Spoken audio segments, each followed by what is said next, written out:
Първите превантивни мерки бяха набелязани още през декември миналата година. До момента няма регистрирани случаи на инфлуенца по птиците в Ямболска област, но повишената епизоотична готовност на специалистите остава. Имайки предвид, че настъпващо лошо време, както се предполага от прогнозите, би довело до по-активен прелет на диви птици, искаме да се предприемат всички възможни мерки, които да ни предпазят от евентуални проблеми с това заболяване.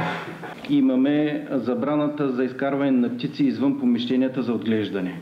Като цяло е трудно изпълнима да затворим всички домашни птици в затворени помещения, но поне това, което бяхме решили на предната епизоотична комисия, да ги приберем от улиците. По-сериозен контрол по спазване на мерките се очаква от общинските администрации в региона, както и от кметовете на населени места.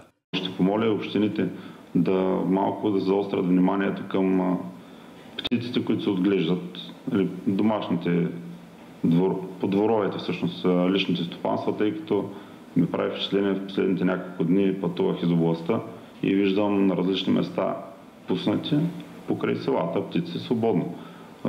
Нека да се пусне тази информация след общинските епизоотични комисии към кметовете на населените места. Всеки един от кметовете на селата, кметски наместници да обърнат внимание на стопаните, тъй си ги познават хората. Последните случаи на птичи грип в региона бяха през пролетта на 2018 година. Сега на територията на Ямболска област се отглеждат близо 700 000 птици, почти половината от тях са в малки стопанства от типа заден двор в селата.